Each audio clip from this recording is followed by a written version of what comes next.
Allora, possiamo iniziare, penso. So, it is a great pleasure and honor having with us the Japanese ambassador, His Excellency Satoshi Suzuki, that will make the third seminar in our cycle that we launched with the German ambassador and then French ambassador, and now the Japanese ambassador. So the first non-European ambassador to take part to our events. In March, we will have the honor of having with us the Indian ambassador and then Brazilian ambassador. So we are opening the screen of our associazione to a world that is changing rapidly and has very different views, different interests. So it is very important to have such guests in our associazione. I would like to thank, as usual, Università Guglielmo Marconi, who is represented here by Professor Masera, and the pro-rettrice will join us. So she just arrived, so thank you for being here.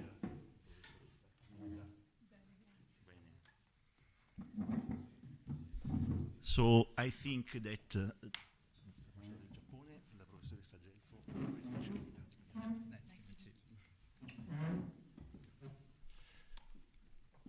so I think that the partnership between Università Guglielmo Marconi and Associazione Guido Carli is making very good fruits.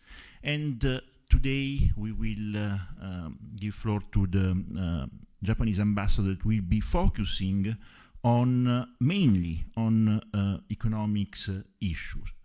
This is very, very important for a number of reasons. And it is very interesting, especially for Italy and Italian researchers, for a number of reasons, I said. First of all, Japan, same as Italy, is the evidence of a tremendous economic success. Both countries, for decades, grew at a yearly rate more than 6%. More than 6% per year for more than 20 years. This is an extraordinary success, and two countries that were somehow underdeveloped, according to the industrialized countries, became two wealthy and rich countries. And these countries have some similarity because they have a difficult geography.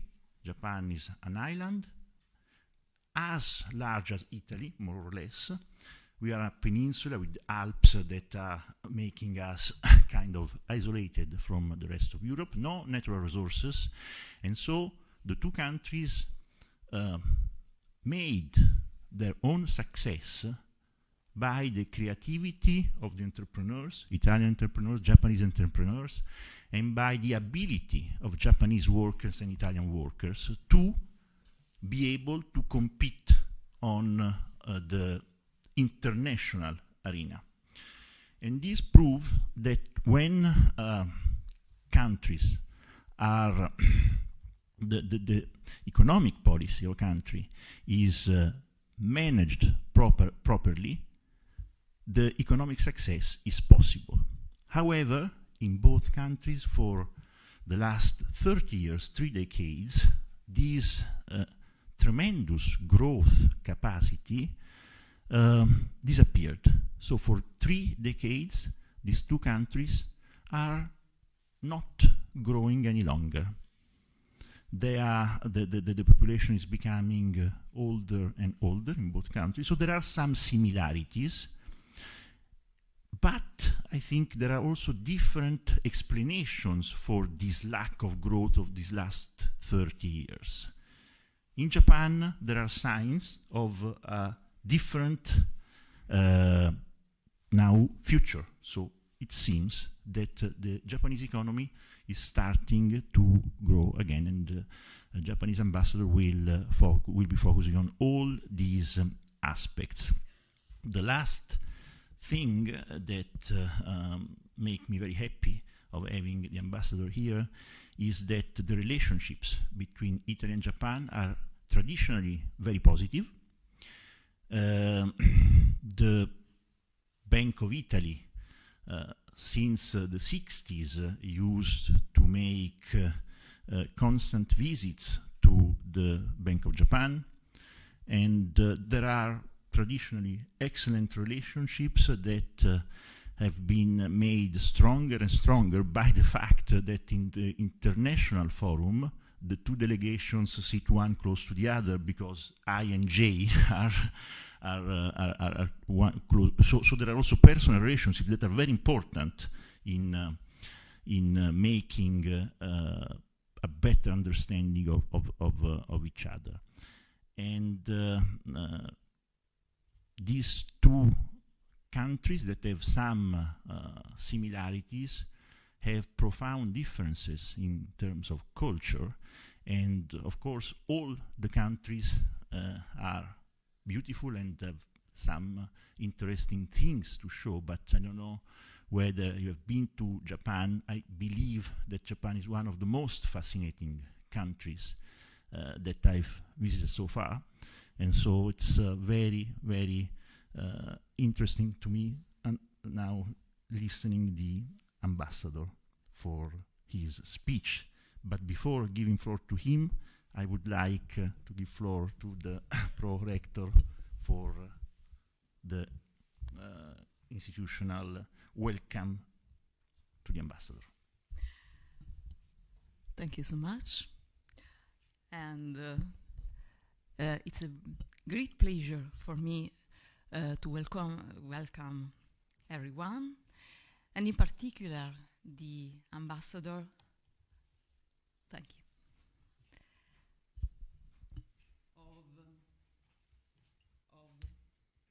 No, mi sa che questo è per parlare alla platea e questo per parlare. Okay. Okay. The ambassador of Japan to Italy, Satoshi Suzuki. I bring you the greetings of Director, Professor Marco Abate, who unfortunately could not be here today, but expresses great satisfaction regarding these fruitful opportunities for international dialogue. We find ourselves in a very complex period in history, in reference to countless aspects of our reality. The interaction between different cultures is a fundamental basis for a shared understanding of the international context, aimed at building ideas and solutions that can meet the specific needs of different countries.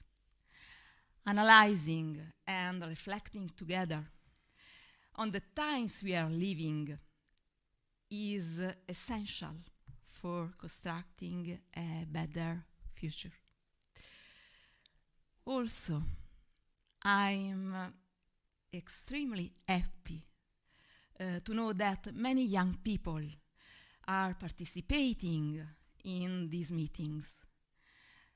It is indeed a primary object of ours to give an international dimension to the training of students and PhD candidates, so that the development of knowledge and skills enables them to navigate their future paths by easily and successfully interacting with different cultures. So, thank you for this initiative and have a good meeting. Thank you very much, Professor Gelfo. And thank you very much for mentioning the attention that we, both institutions, give to the young researchers, because this is the idea that make this cycle happen. So thank you very much. Ambassador, please. Parlerà dal podio. Noi.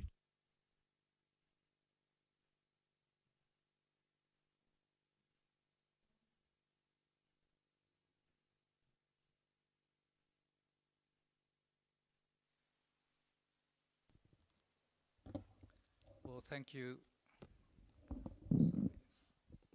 Thank you very much for your kind introduction. I'm very honored to be here to share some of my views with you all today. And actually, tomorrow I'm going back to Tokyo to get prepared for the very important visit of your president, President Mattarella, visiting for the first time Japan officially. And I will be accompanying him in Tokyo, Kyoto, and Hiroshima. So I am sure that visit will be a big success. So I'm very excited now. But for today, I'd like to share what Japan has gone through in the past 3 decades, as Mr. Carly kindly mentioned. Since I came here to London more than 2 years ago, people who I met always say that, hey, Japan is quite a beautiful country and a high-tech IT country and country of innovation. That used to be, but unfortunately, due to the stagnation of the past 3 decades, our shining reputation to some extent was tarnished, to be very frank. But I just like to guide you to look at what actually Japan has gone through, more or less factual based. I mean, analytical parts, too complicated and too complicated to share with you in a very limited time. So I just look at the factual base. So without further ado, let me go straight to my presentation. First, this is contents. First, just quick look at economic stagnation in the past 3 decades, and then recently we have signs of change toward, of course, a better direction and a shift from a virtuous cycle. We are making efforts now to make sure that it will be shifting for certain to a virtuous cycle. And the fourth, kind of lessons from our experience to be shared with Italy, because as was mentioned by Mr. Carly, Japan and Italy share a lot in common, many say good things and bad things. So I hope my presentation will be some of help for you to understand. Then first, let us first look at overall economic situation in the past 30 years. I'm not sure this is clear enough, but this is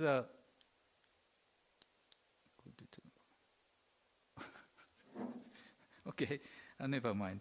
The left side is a trend or transition of nominal GDP based on 1991 as 100, and looking at now, I think the other end is 2023.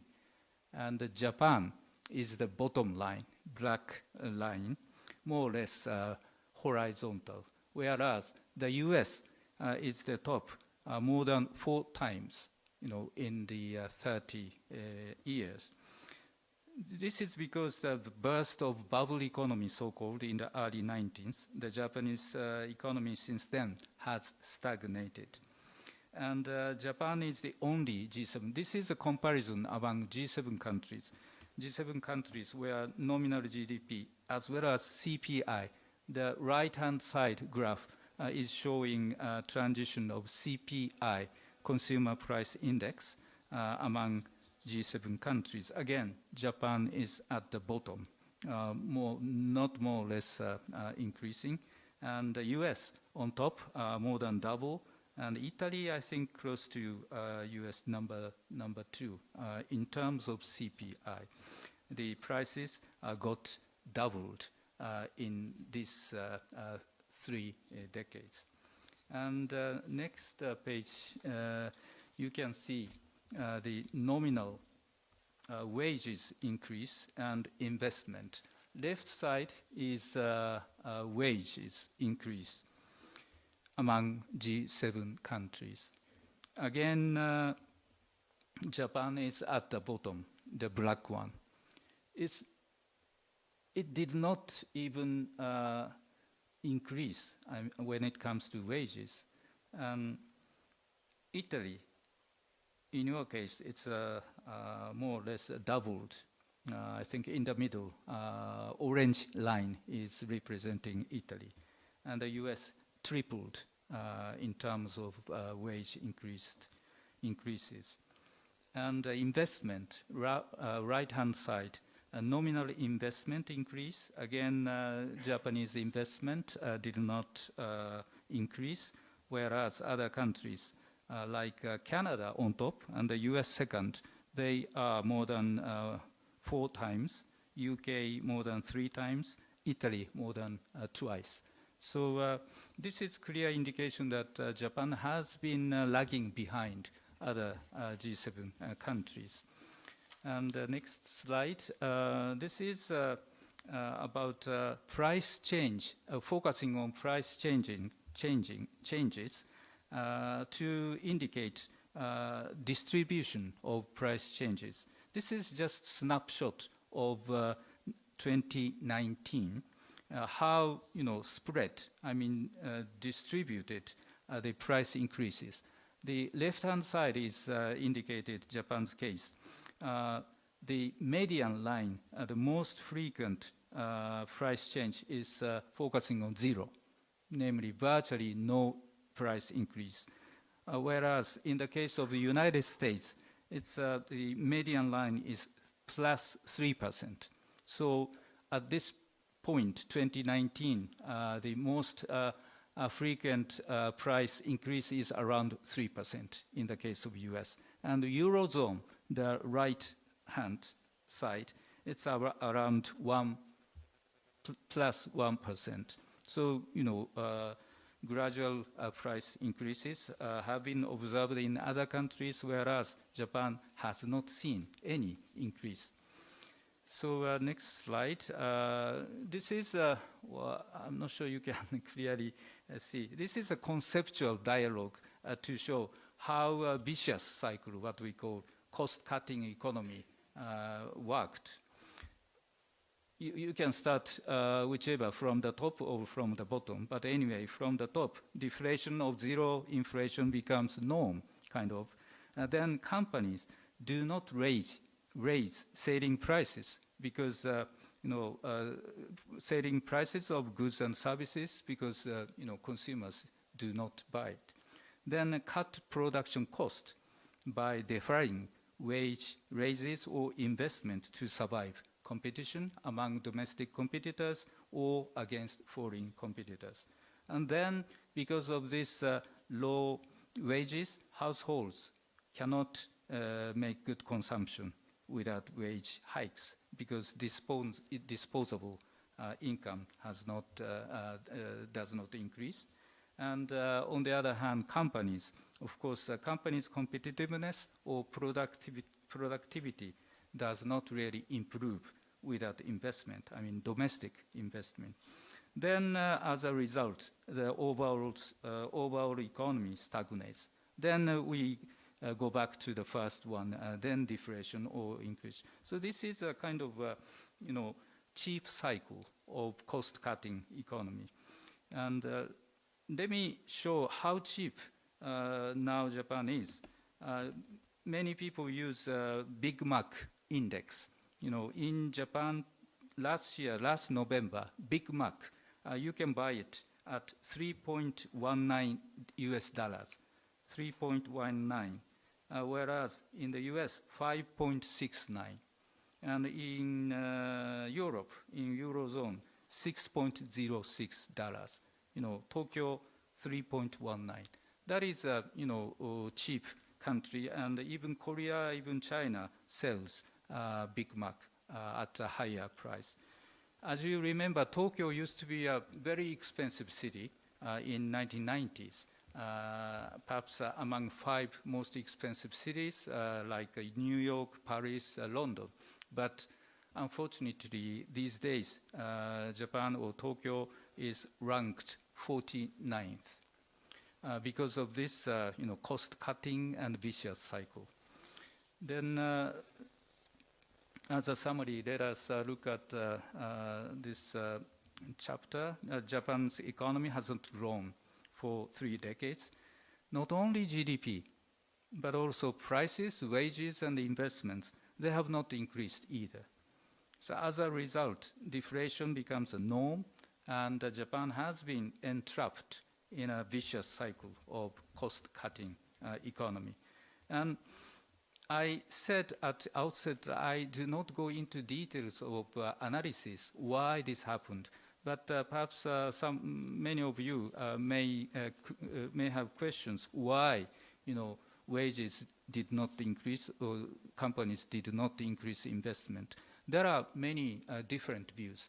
Actually, we still have very heated discussions regarding the causes of this 3-decade deflation or stagnation. I just mentioned briefly some of them because my personal view is that this is a combined effects of multiple factors behind it. First, as I mentioned, this started with a burst of bubble economy. The first reason is that long-lasting chilling effect of burst of the bubble. I mean, consumer chilling effect or investor chilling effect, because they have to repay the borrowing loans when they made during the bubble economy. So they refrain from spending money on consumer goods or in investment. The second factor may be the long-term paralysis or collapse of lending institutions, including banks and non-banks, because of this bubble economy. They did not lend enough money to companies to make investment. And the third element may be excessive high appreciation of the yen during 90s and even 21st century. This is an external factor. This is not a fault of Japan itself, but this is an external one. As you can remember, 1985, they had a Plaza Agreement. Then Japanese yen plunged from 240 to 150. And then 1995, within 10 years, the value of yen became 79. So that means triple. The yen appreciated triple. That means exporting commodities from Japan, the prices got tripled. So that's why exporting companies cannot sell their products very well. And wages calculated in the US dollars became 3 times. So Japanese companies tend to think that they have to invest abroad instead of doing it domestically. Then they started to establish production bases abroad because labors are quite cheap in Northeast Asia or China. They created lots of plants and factories there.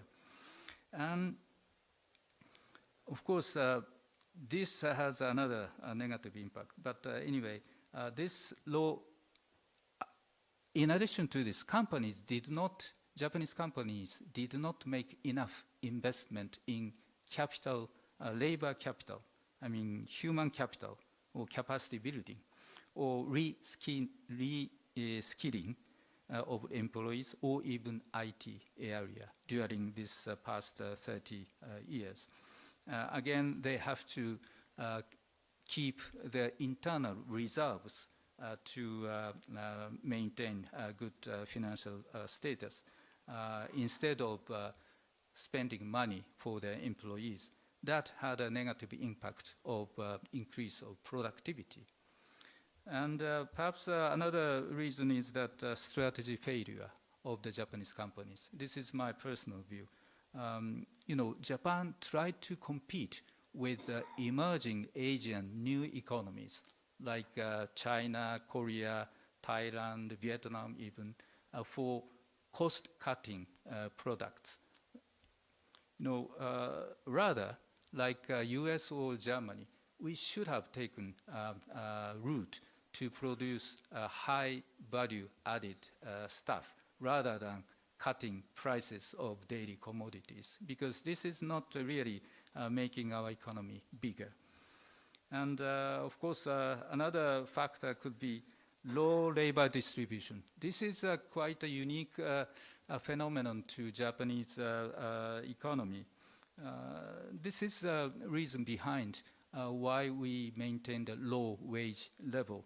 I mean, Japanese companies, at average, generally speaking, they do not distribute their earnings or profits to their employees. Rather, they invest in other area. And therefore, labor cannot get enough skills, and hence low, still maintain low productivity. This is partly due to long working practice. I mean, lifelong employment used to be our common standard. So workers, as long as they continue to work for one particular company, their life is ensured, and they will get enough money later when they are in 50s or even 60s. But at a young age, 20s, 30s, they did not get enough wages, but they put up with that. That is a very unique, I think, aspect of Japan. Anyway, those are the factors I'd like to mention so that you could further dig in when you go back to your office or company or university. But anyhow, let me then look at the next slide. This is a recent new phenomenon in the past 2 years and a half, quite positive change. The price increases since 2022, virtually February 2022. You remember, this is the start of Ukraine war. Then energy price increased. Then, our import goods prices went up. Then inevitably, this CPI,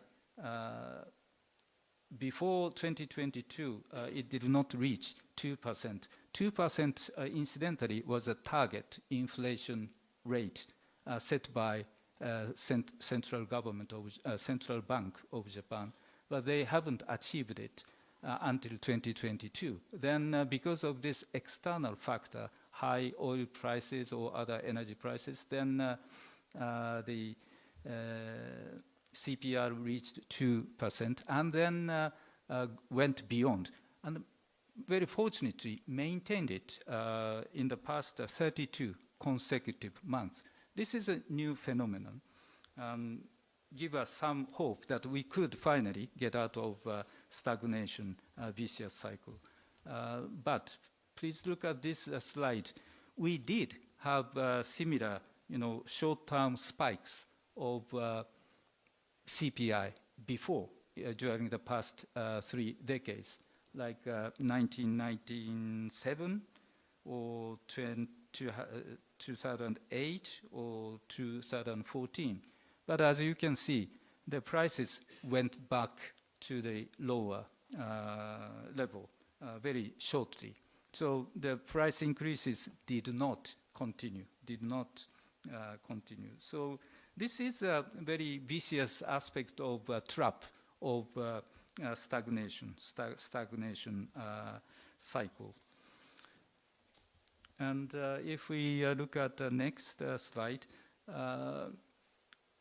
the reason why this time's price increases is different is that this time price increases are accompanied by wage increase. The upper line is indicating wage increase rate.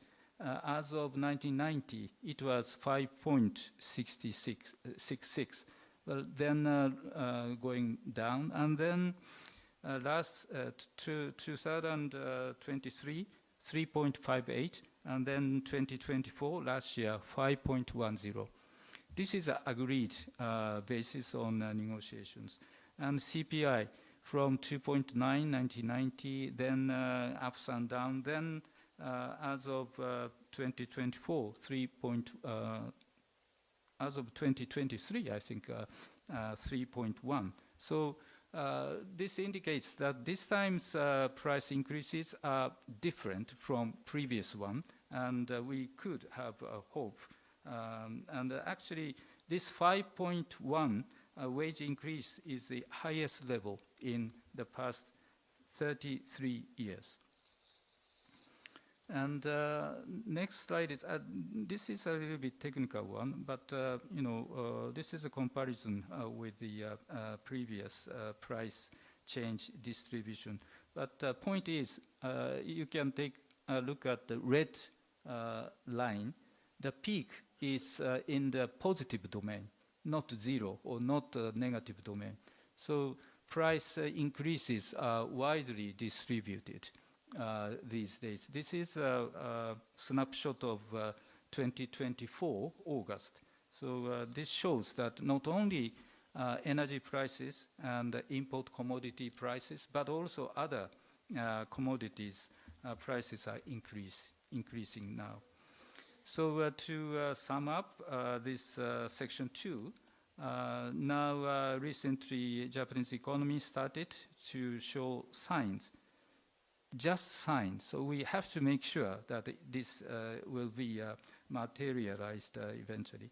And price hike is leading to wage increases, and as I mentioned, more diverse items.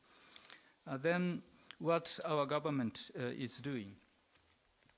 Next slide is showing what, this is a sort of a statement of our cabinet as of November last year.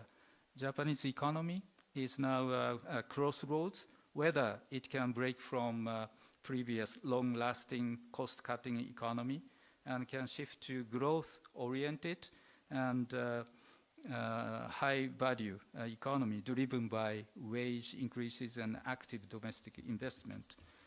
Like active domestic investment like infrastructure, IT, digital transformation, semiconductors, and AI, of course.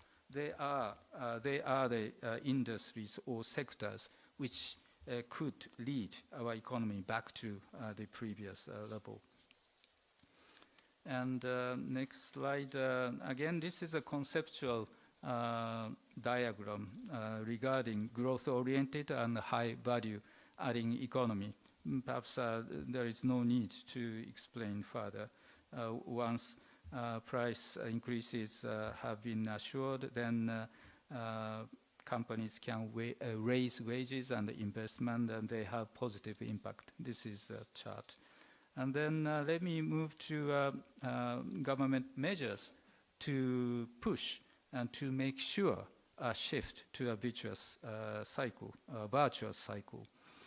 First, encouraging wage increases, of course, setting a goal of 1,500 yen per hour.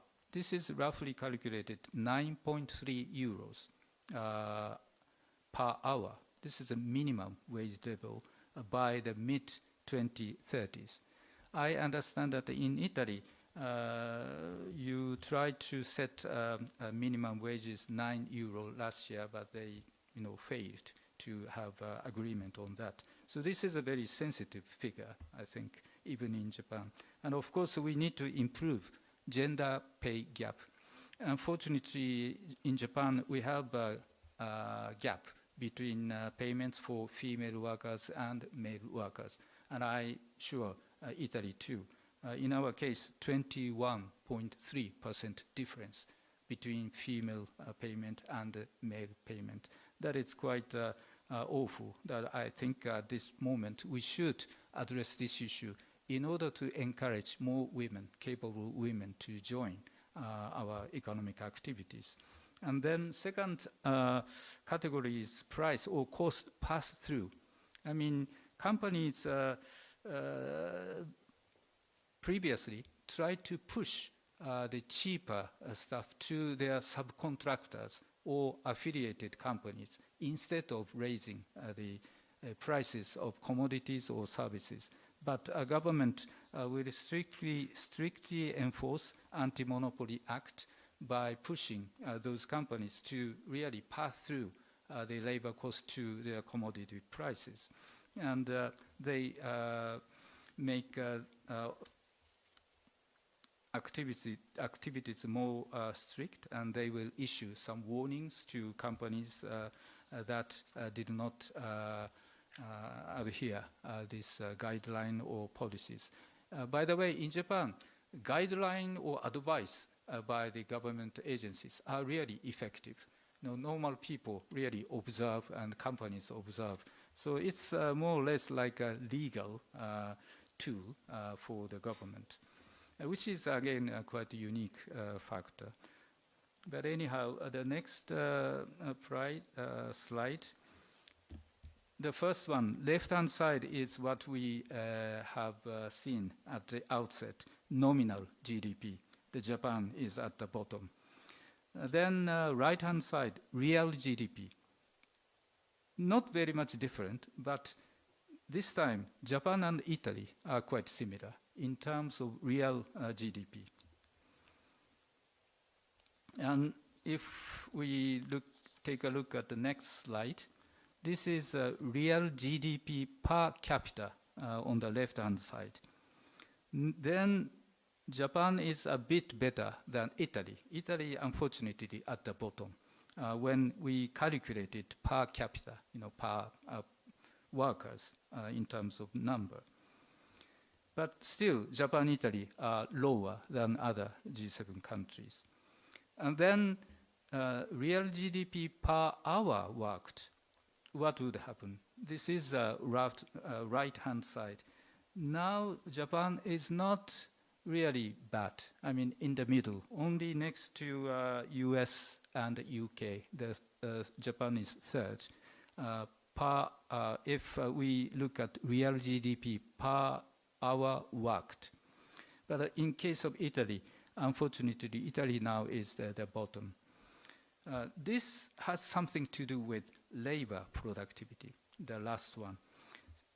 So this is a sort of point I'd like to stress today, labor productivity. That is quite crucial and important.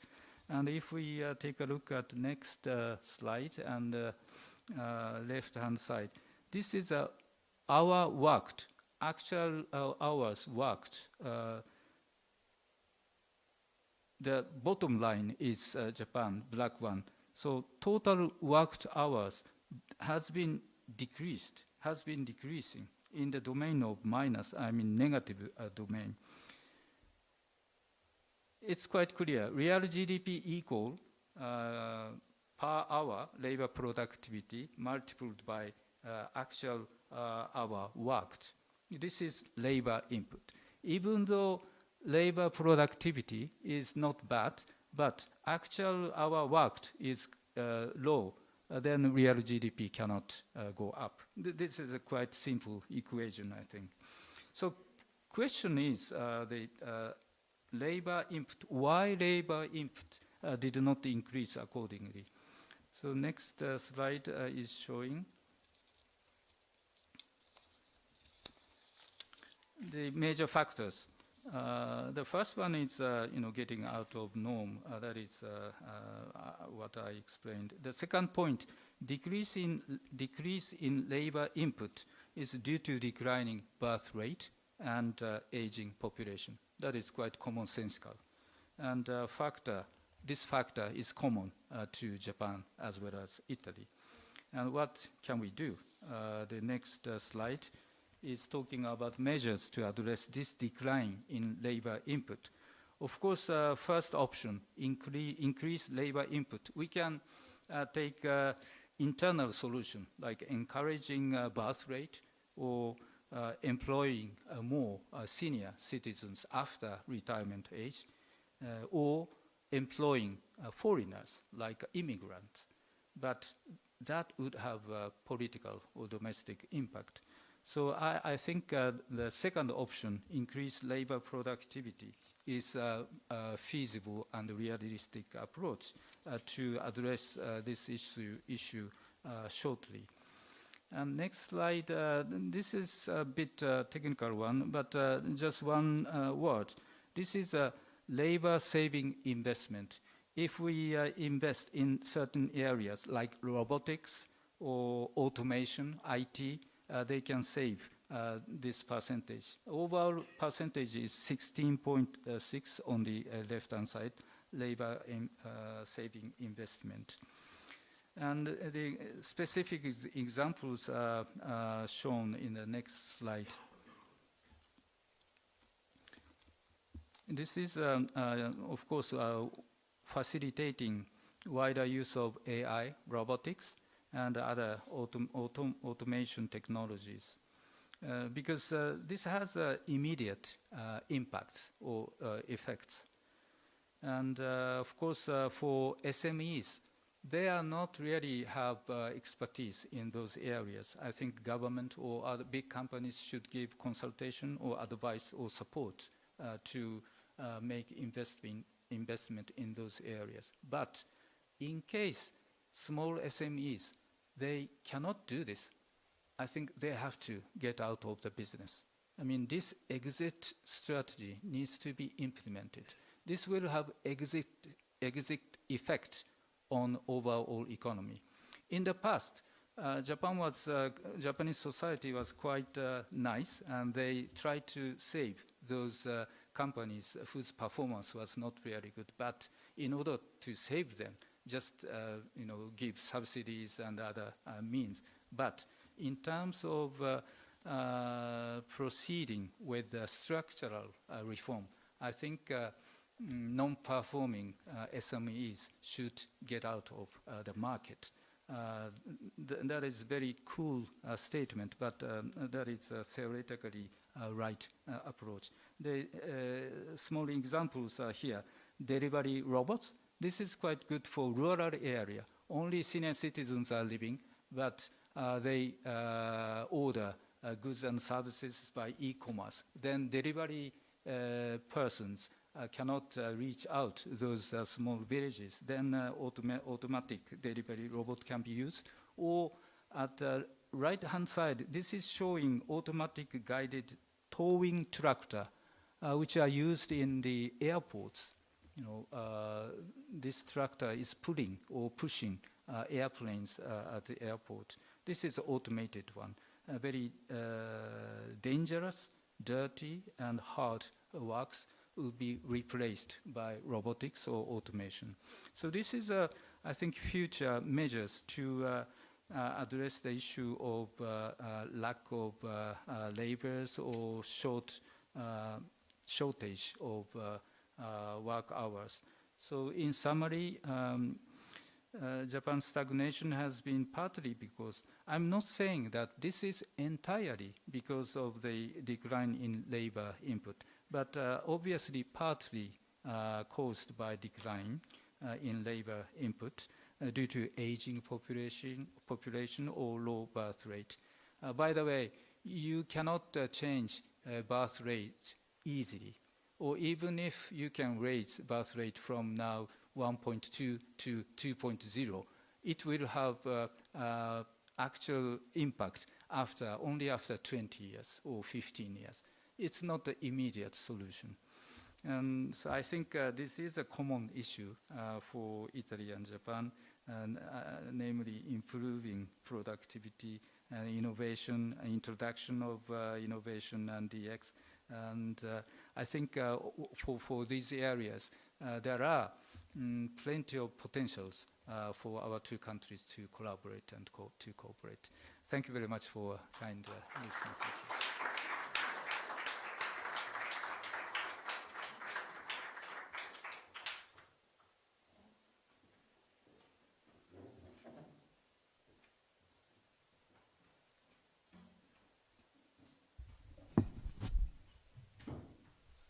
Thank you very much, Ambassador, for your presentation.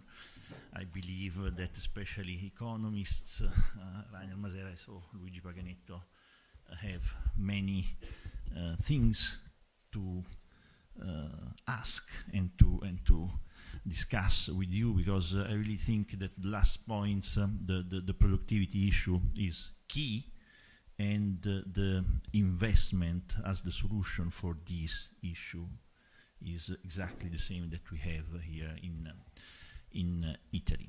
Now, we traditionally in this cycle of seminars give floor to our young researchers for some questions. So I would kindly ask Alessia Pauletti to come to the podium and make a question to the ambassador.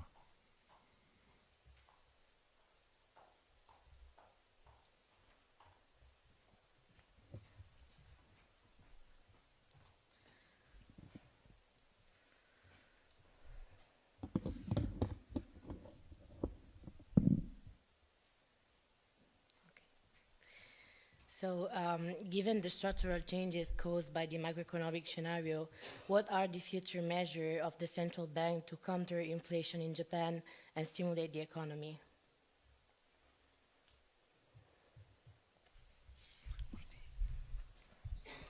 Thank you. Thank you for the question. I understand this question is about future measures of the central bank to take. Of course, theoretically speaking, the central bank may have options to raise a benchmark interest rate to curb an inflation, or to lower it to stimulate the economy to prevent deflation. But I didn't mention this during my presentation, but in the past 3 decades, Japanese government did not just observe what is going on. We took several measures like zero interest rate, or you may have heard Abenomics.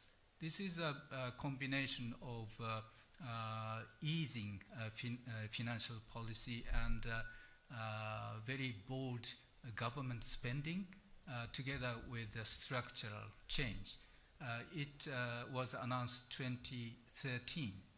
But even after more than 10 years, it did not show much effect on that.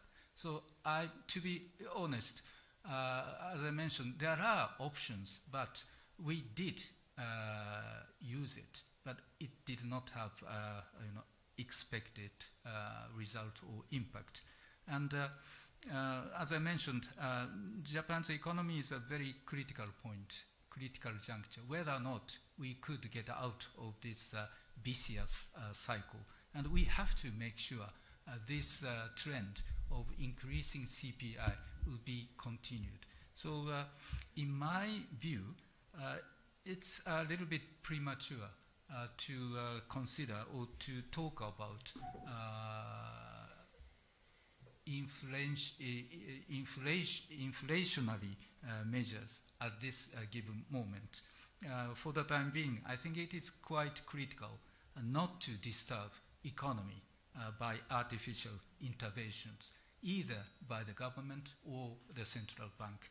And of course, in my capacity as an ambassador, I should refrain from making any comments what to do or not to do for the Japanese central bank. But to be honest, my view is that it is quite important not to hastily raise benchmark interest rate, even though we have 3.1, 3.2 seemingly inflation phase. But I think we are not yet inflational area, because as I mentioned, this is triggered by energy price, external factors. This is cost push price increases, not demand pull cost increases. If domestic demands are getting very robust and increasing, that would create very good positive cycle. And then if prices go up too much, overheating, then central bank may think what to take. But at this moment, it is really premature for me to say what is right or what is not. But of course, theoretically speaking, there are some options. I hope this answers the question. Thank you. Thank you very much, Ambassador. Now, Federica Mucci to come here. To make things easier, Federica, come here so we...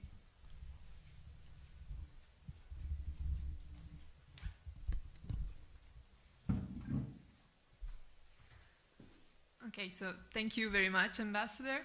And my question is, what measures has the Japanese government implemented to address population aging and encourage private saving in order to reduce inflation? Okay, thank you. For aging population, as I briefly mentioned, I think extension of retirement age is quite a simple measure to take. Currently, I think in terms of, at the point of 2022, the retirement age was 60 in Japan, a bit early. And then government has decided to expand or to extend this retirement age to 65 in 2031 in the case of government officials. So this is what we have been doing.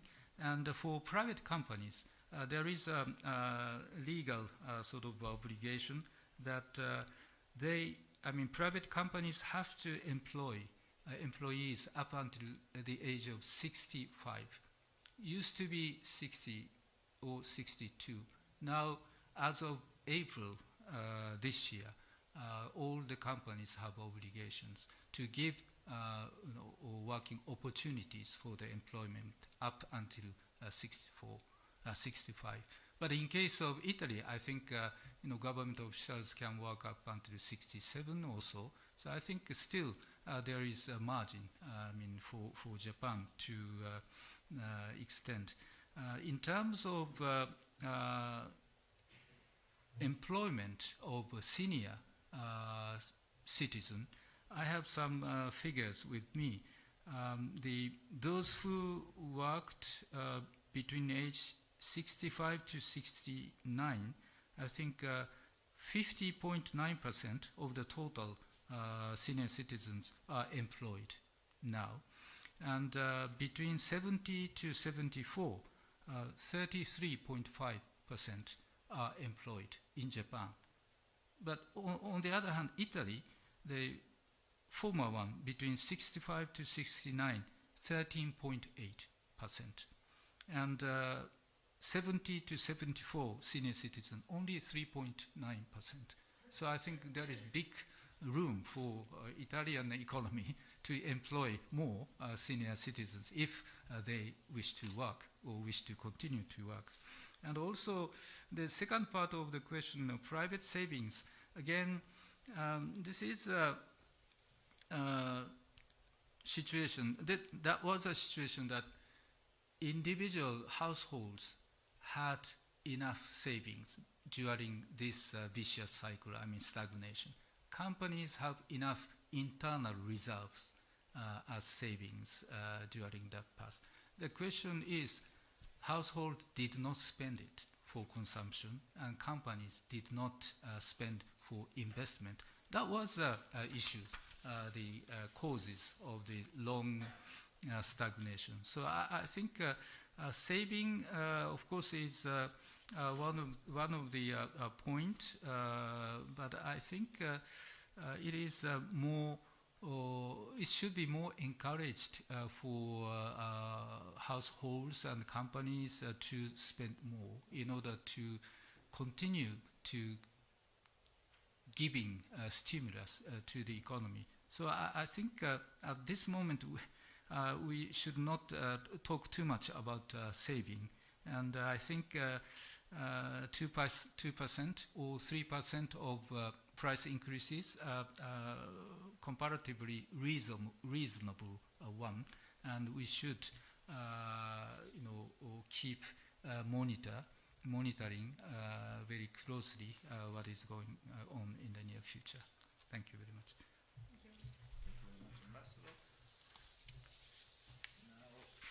Ask Giulia Bonomo to come here for her question.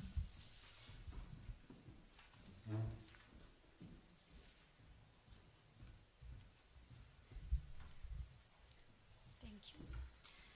So going back to section 4 of your speech, we saw that both Japan and Italy face a shrinking, aging population and also struggling rural areas. So is Japan treating this as an inevitable decline, or can an aging society be turned into an economic strength? And in your opinion, could rural revitalization become the unexpected driver of future growth? Well, thank you very much again. Of course, this population decline, shrinking, this is sort of the fact given for us. We cannot get out of the current situation. As I mentioned, even though we take various measures to give subsidies or to tax reduction for young couples to give more chances to give birth, but it did not work quite well. And even if they gave birth to newborn babies, it would take 15 or 20 years for them to join our labor market. So I think it is very time-consuming measures. And of course, we have to take it for granted that the aging, we are in the aging society and in a declining population society.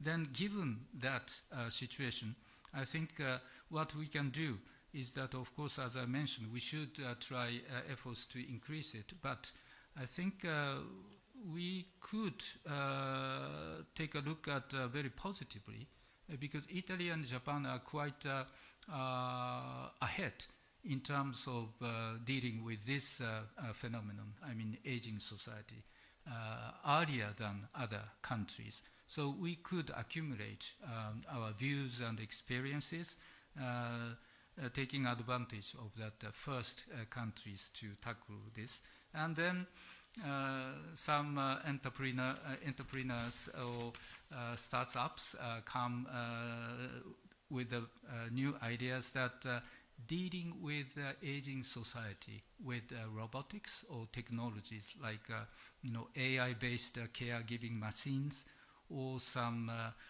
services, automated self-diagnosis system, or online long distance medical service to address some of the issues of the senior citizens. And I think Japan and Italy can take a lead in this regard. And I think we could create a business model ahead of other countries, and then latecomer countries can follow this business model. This is my sort of positive response to your question. And the second part is a revitalization of the rural areas. And of course, regional diversity Italy has and Japan has. This is I think, advantage for us. So we should quite make use of this diversity, rural diversity, to further develop a very rural area. I have one quite good example of one small village with a population of just 1,500, so 1,500 population. And I think 93% of the land is covered by forest. And they have relied on forestry as a primary industry. But this forest industry has been obsolete quite a lot.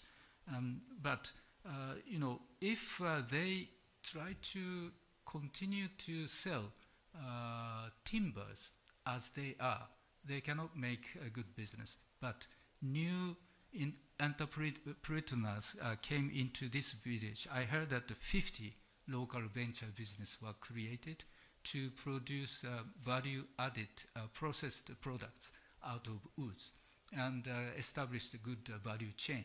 So this small village could make such a business. So this is only one example, but there are many good points of each area, like hot springs or agritourism or fisheries, horticulture, whatever they could use for their advantage with the help of young businessmen, young minds, young ideas.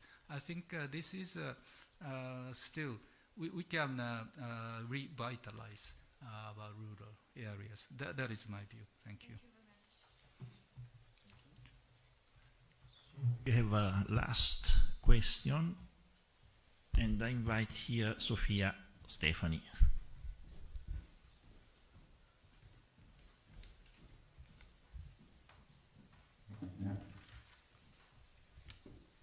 Good evening, and first of all, thank you for the opportunity. And this is my question.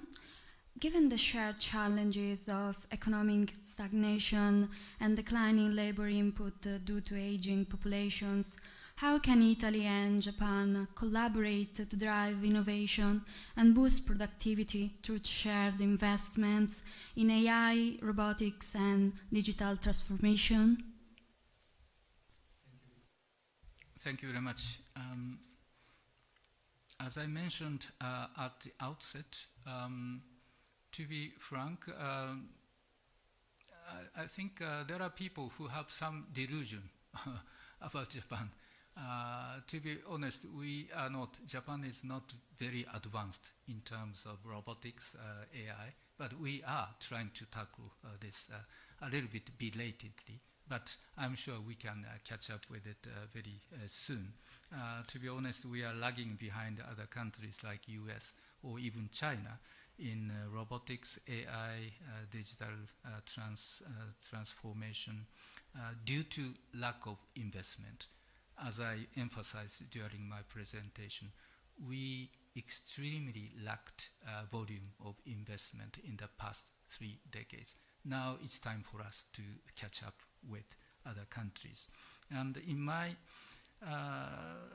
view, actually in the past 2 years since I came to Rome as ambassador, I had a chance to visit local places to see good examples of merger and acquisition. Hitachi Rail, that is a quite superb company to produce Frecciarossa or other city trains, and Yanmar. Yanmar used to be a producer for agricultural machines, but they are now focusing on biofuel or other researches together with the Japanese investment. And Takeda, of course, under the head of Italian CEO, they are dealing with innovating medicine for particular diseases. And Topcon is used to be a lens company, but they are now focusing on eye health analytical machines.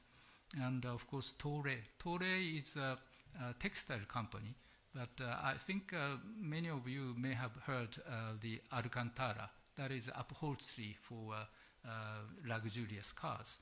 And they are artificial leather. They invented and produced. So this is a good example of technical collaboration between Italy and Japan. And speaking of AI and IT, last year I visited Pavia near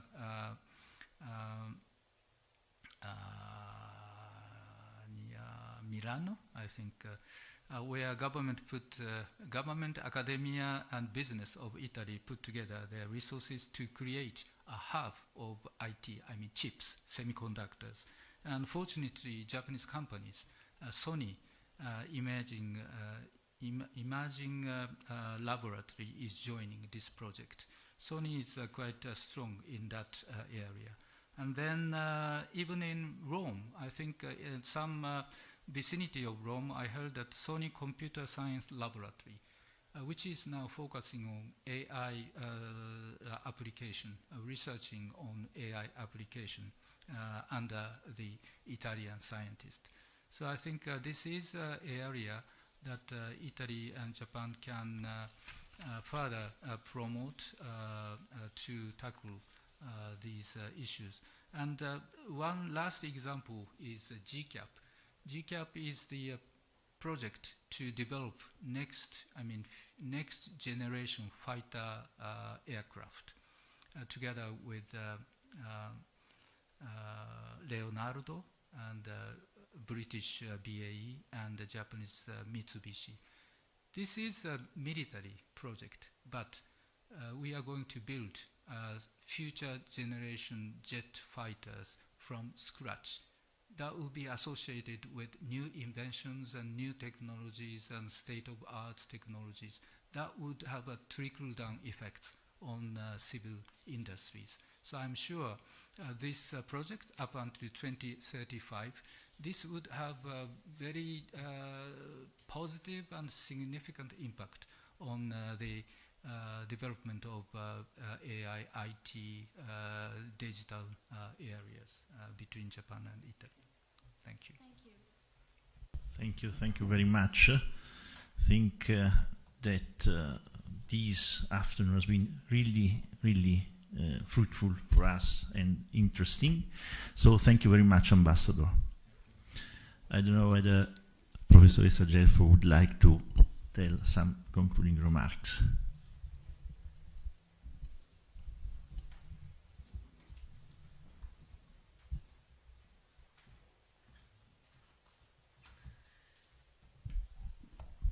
Thank you so much.